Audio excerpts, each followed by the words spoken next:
masih banyak mana Allah menyebut Firaun dengan Kanjeng Nabi Muhammad dan Al-Quran? Banyak Firaun. Kenapa?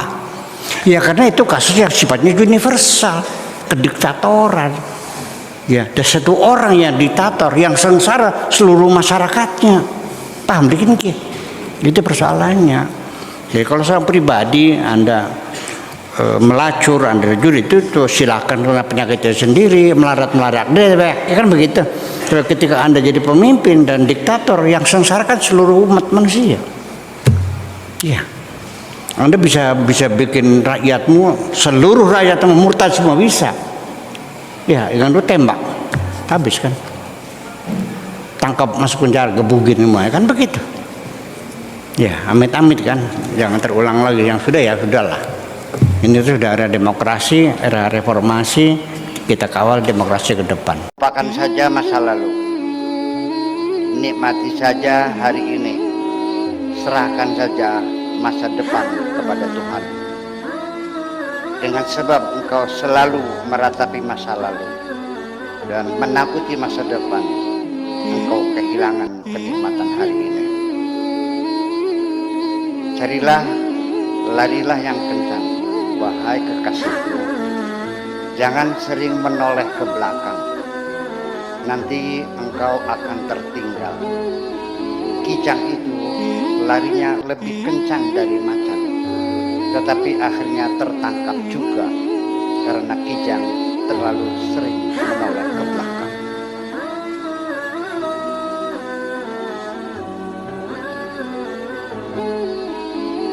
Assalamualaikum warahmatullahi wabarakatuh. Bismillah, tawakkaltu ala Allah, la haula wa la quwata illa billah. Asyhadu an la ilaha illallah wa asyhadu anna Muhammadar Rasulullah. Allahumma salli ala sayyidina Muhammadin wa ala alihi wa sahabatihi ajma'in, amma ba'd. Kita lanjutkan ke halaman 803. Ya, alinea pertama. Bismillahirrahmanirrahim. Wa nahnu amilu. Sebetulnya kalau wa nahnu namilu, ya bukan amilu. Kalau wa ana amilu, kalau wa nahnu namilu, wa hum yamiluna, wa anta tamil, kan begitu. Udahlah. Wa nahnu maksudnya ana wa ana amilu ila hadzal qaul atsani. Saya lebih cenderung mendukung pendapat yang kedua. Alladzi turasyahu lahu qira'atu Ubay, yaitu sesuai dengan pendapat qiraat Ubay, yaitu illa la yu'minuna bihi qabla mautihim. Jadi mereka percaya kepada Nabi Isa sebelum mereka meninggal dunia. Qiraat yang lain yaitu yang berbunyi wa min ahlil kitab illa la yu'minuna bihi qabla mautihi. Kalau mautihi sebelum yang meninggal, sebelum Nabi Isa meninggal. Qabla mautihim sebelum mereka meninggal. Dan sudah saya jelaskan keimanan yang datang pada detik-detik terakhir menjelang azab turun, la yustajabu lahu, tidak akan dikabul. Aw la yushikanallahu an yab'atsa 'alaikum iqaban tsumma tad'unahu fala yustajabu lahu. Ketika nanti sudah hampir siksa akan diturunkan, lalu kemudian baru berdoa, maka jangan berharap doamu dapat dikabul Allah. Harus telat. Sudah terakhir, sudah ya telat gitu, kesiangan. Jadi itu qabla mautihim fahadhihi alqira'atu tuthiru il-a'idin ad-dhamir, yaitu bahwa pendapat yang kedua ini yaitu mengisyaratkan, menunjukkan kepada aidnya dhamir, pada marja'nya, itu marja', pada marja'nya dhamir la mautihim, berarti min ahlil kitab, qabla mautihi min mauti Isa, dhamirnya kepada ahlul kitab. Wa annahu ahlul kitab, yaitu bahwa dia adalah ahlul kitab. Wala hadzal wajah, berdasarkan tinjauan ini, ya, wajah ini, tinjauan ini, perspektif ini, boleh juga wajah itu, yakunul makna, menjadi maknanya seperti ini. annal yahuda alladzina kafaru bi Isa, bahwa orang-orang Yahudi yang tidak percaya kepada Nabi Isa ya alaihi salam, wa mazalu ala kufrihim, dan sampai sekarang masih tetap dalam kekafirannya, ketidakpercayaannya kepada Nabi Isa. Wa qalulan, dan lalu mereka mengatakan innahum qatalu, bahwa mereka telah membunuh Nabi Isa, wa salabu, dan telah menyalib Nabi Isa. Ma min ahad minhum yudrikhul mautu, tidak ada seorang pun dari mereka yang pernah mati, hatta tukshafu lahu al-haqiqah, sehingga bisa memberikan pendapat yang benarnya bagaimana. Namun demikian sampai sekarang belum ada testimoni dari mereka yang pernah mati lalu hidup lagi untuk menyaksikan bahwa Nabi Isa sudah mati atau belum. Sampai sekarang belum ada buktinya. Gitu. Inda hasyarajatil ruh, ketika nazahnya roh. Fayara anna Isa haqqun, sehingga bisa kita simpulkan bahwa Nabi Isa adalah suatu kebenaran. Wa risalatuhu haqqun, dan kerasulannya adalah benar. Wa yu'minu bihi, sehingga beriman kepadanya. Walakin hina la yanfa'uhu iman, kemudian beriman tapi sudah nggak ada manfaatnya imannya, karena sudah meninggal, jadi nggak ada artinya. Gitu. Yaumul qiyamati yakuna Isa alaihim syahida, nanti di hari kiamat Nabi Isa akan menjadi saksi atas mereka. Saksi atas mereka. Bukan saksi untuk mereka, atas. Ini bahasa Arabnya atas, untuk ini beda. Jadi kalau 100 dinar atas kamu punya utang sama saya, atas kamu. Kalau 100 dinar untuk kamu berarti kamu yang punya uang, aku yang harus bayar sama kamu, itu bahasa Arabnya. Yakuna Isa alaihim syahida, akan menjadi saksi atas mereka, yang memberatkan hukuman bagi mereka. Bidzalika yuhassimul Quran al-Karim qissatas salb. Dengan demikian maka agama Islam maksudnya, Al-Quran maksudnya, ini telah memastikan tentang kisah penyaliban Nabi Isa itu. Ya, kalau Al-Quran dasarnya firman Allah, ya kita nggak bisa nanya dari mana sumbernya, artefaknya mana, prasastinya mana, manuskripnya mana. Ya nggak bisa, yang kata Tuhan ya. Itu makanya jadi dalam wilayah keimanan orang beriman ya sudah meyakini kata Tuhannya begitu. Iya. Dari mana sumbernya? Ya ini Al-Quran ya Allah sebagai sumbernya. Nah itulah makanya jadi sampai sekarang. Tetapi orang Islam juga ketika mereka mengatakan Nabi Isa tidak dibunuh tapi mereka diangkat kepada Tuhan, ya sekarang di mana? Di surga, di alam mahsyar, atau masih hidup bersama kita? Nah, itu kan juga belum tidak dijelaskan lebih jauh.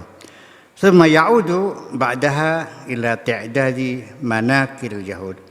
Kemudian surat ini, ayat ini kembali ya menghitung berapa banyak kemungkaran orang-orang Yahudi. Manakil yahud. Wa mana lahum 'alaiha min al-jaza al-alim. Termasuk juga apa yang menimpa mereka berupa hukuman yang sangat menyakitkan fid dunya wal akhirah, di dunia dan akhirat. Lanjut, fabidulmihim, maka dengan sebab kezaliman minal ladina hadu, yang dilakukan oleh orang-orang Yahudi. oleh karena kezaliman yang dilakukan oleh orang-orang Yahudi.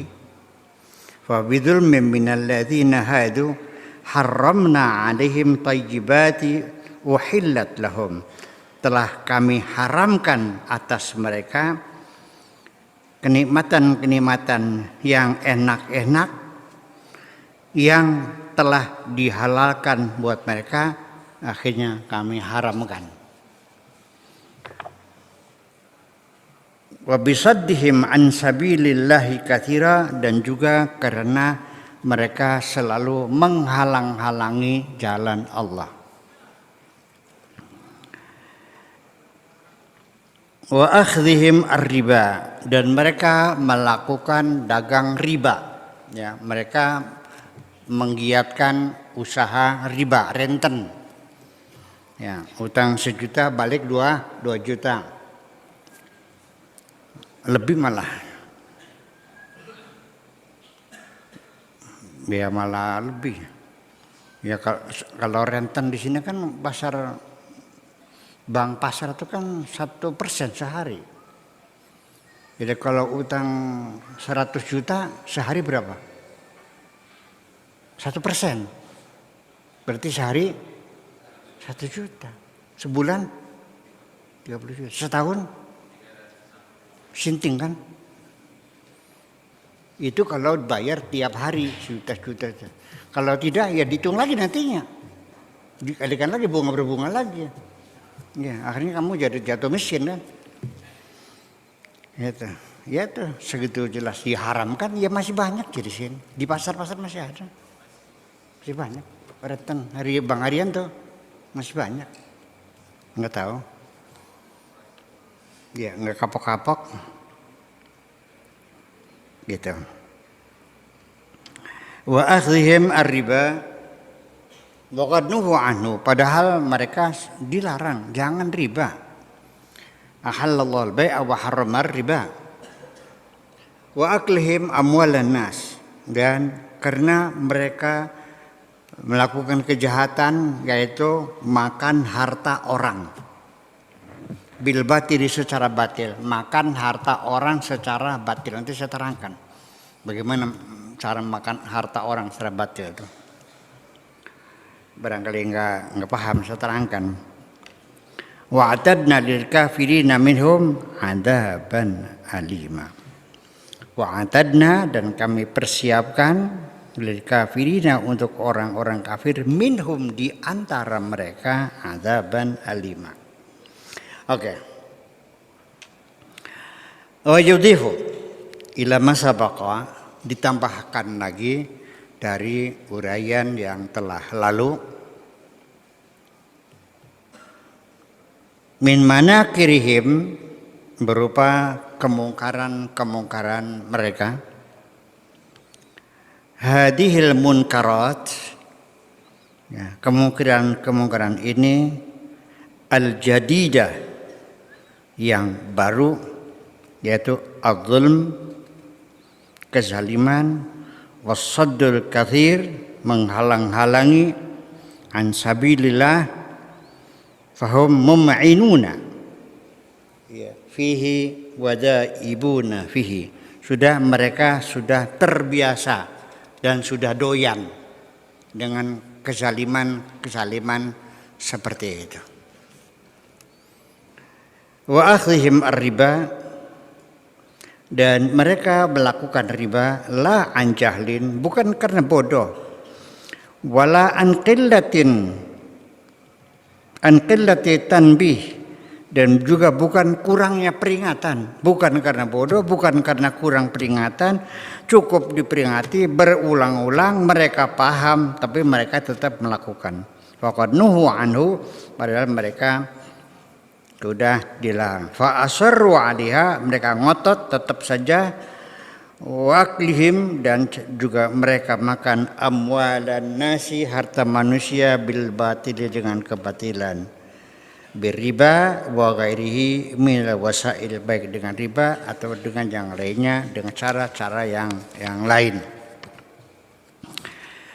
Oke, bisababi min hadil munkarat, Dengan sebab kemungkaran ini wa mimma aslafna asyaqa minha, dan seperti yang telah kami uraikan sebelum ini, hurrimat alaihim thayyibatun, telah diharamkan atas mereka yang enak-enak, kanat halalan lahum, yang tadinya halal, wa a'addallahu, dan Allah telah mempersiapkan lil kafirina minhum, bagi orang-orang kafir di antara mereka.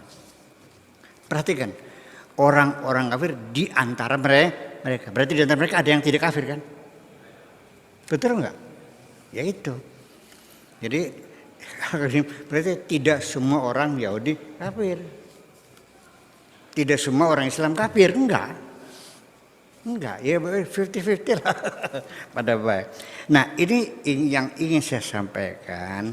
Ini Al-Quran seringkali dalam menerangkan semacam ini bercerita tentang orang Yahudi, tentang Fir'aun. Sebenarnya mah kalau kamu ngerti main bola sodok, biliar, orang Yahudi ini bola putih sebetulnya. Artinya nggak bola putih itu? Yang jadi sasaran mah kamu sebetulnya. Ini Allah lagi ngomelin kamu. Kayak saya menegur Pak Rahmat gitu. Ada sesuatu yang kurang layak. Saya bercerita tentang orang lain. Nah kalau Pak Rahmatnya nggak paham, ikut ketawa, terbahak-bahak. Dikirain cerita orang lain. Ini cerita diri kamu. Tapi supaya kamu jangan tersinggung, saya ceritakan orang lain. Paham nggak? Kamu makanya bunyi kayak bebek makanya. Saya bercerita bahwa saya punya temen namanya Dola. Kalau makan kayak bebek bunyi semuanya gitu.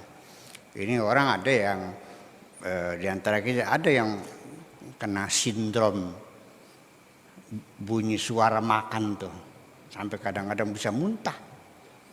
Ya ada sindrom khusus lah. Iya. Jadi sebaiknya ya kalau makan tuh ya ditutup dong bibirnya ya. Nah, harga dirinya jatuh, tidak dihargai orang. Mingkem nggak bisa beli.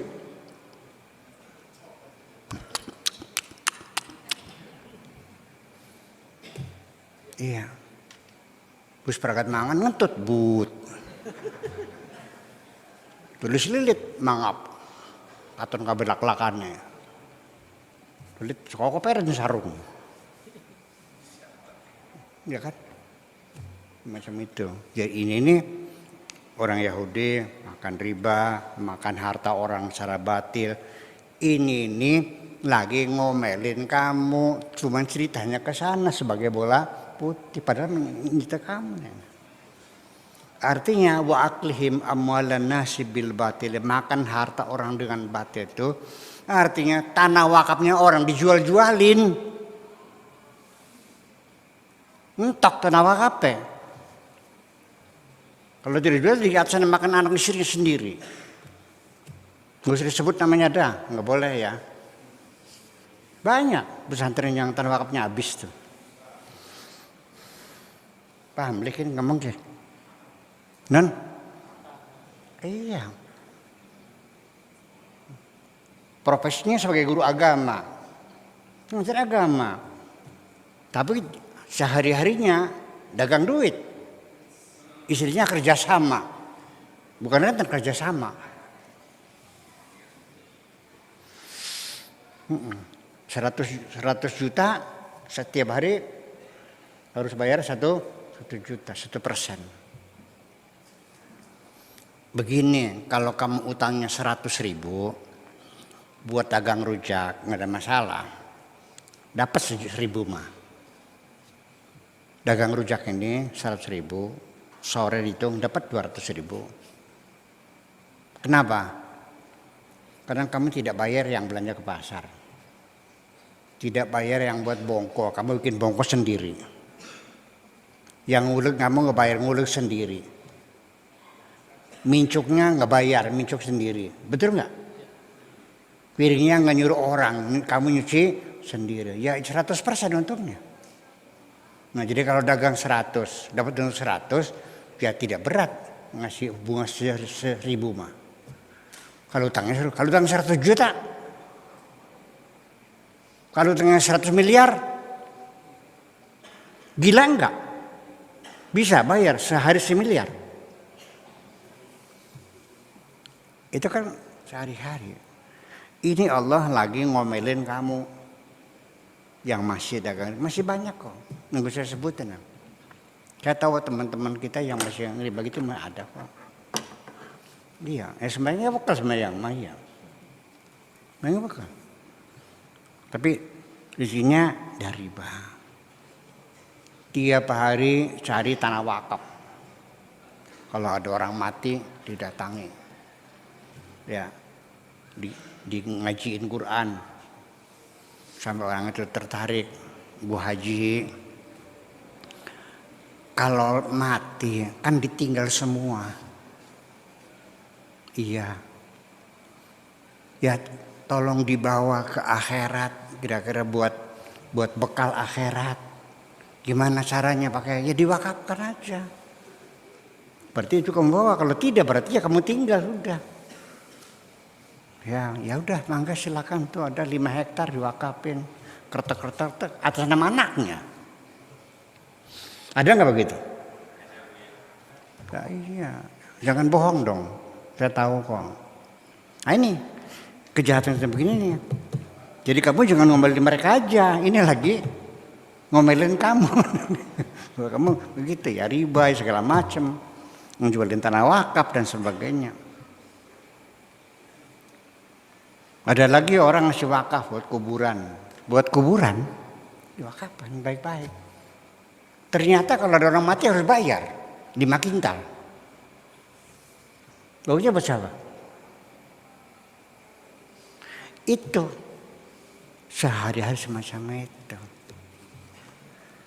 Jadi artinya bahwa kita sendiri juga menjadi masalah, tidak etis, tidak pantas kalau kita mengedit seorang kiai, mengaudit kiai nggak pantas. Ya karena tradisi budaya pesantren itu, kiai itu cari duit sendiri, nyimpen sendiri, belanja sendiri, laporan sendiri, ya kan gitu. Mana ada santrinya nanya pakai duitnya mana, nggak boleh kan? Kepenak kan gitu. Ini seperti ini. Jadi jabatan-jabatan keagamaan itu menjadi sensitif sekali semacam itu. Nah itulah makanya transparansi, demokrasi itu untuk ya bukan hanya dalam pemerintah saja, dalam kehidupan sehari-hari.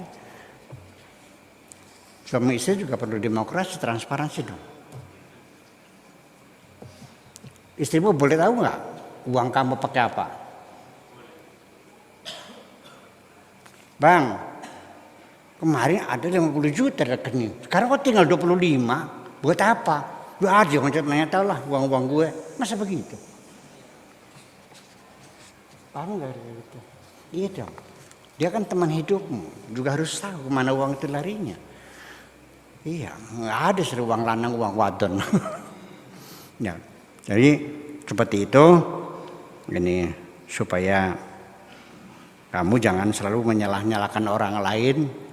Ini namanya bola putih. Ya kenapa Allah? Ini Al-Quran kan kitab suci untuk Kanjeng Nabi Muhammad, betul nggak? Tapi kenapa tiap lembar ceritanya cerita Fir'aun melulu? Malah Kanjeng Nabi-nya tidak banyak cerita, betul nggak? Masih banyak mana Allah menyebut Fir'aun dengan Kanjeng Nabi Muhammad dalam Al-Quran? Banyak Fir'aun. Kenapa? Ya karena itu kasus yang sifatnya universal, kediktatoran. Ya, ada satu orang yang diktator, yang sengsara seluruh masyarakatnya. Paham dikit-dikit? Itu persoalannya. Jadi kalau seorang pribadi Anda melacur, Anda jujur itu silakan karena penyakitnya sendiri, melarat dewek, ya kan begitu. Tapi ketika Anda jadi pemimpin dan diktator yang sengsara kan seluruh umat manusia. Iya. Anda bisa bikin rakyatmu, seluruh rakyatmu murtad semua bisa. Ya, dengan lu tembak, habis kan. Tangkap masuk penjara, gebugin semua, ya kan begitu. Ya, amit-amit kan, jangan terulang lagi. Yang sudah ya sudahlah. Ini sudah era demokrasi, era reformasi, kita kawal demokrasi ke depan. Itu aja. Terima kasih. Aku hanya ingin berbagi kebahagiaan dan tidak menggurui siapapun. Terlalu sulit bagiku untuk menyalahkan siapapun. Akan tetapi apabila ada orang yang ingin mengisi raportku, tentu aku sangat gembira sekali. Dan kujamin aku tidak akan sakit hati sedikit.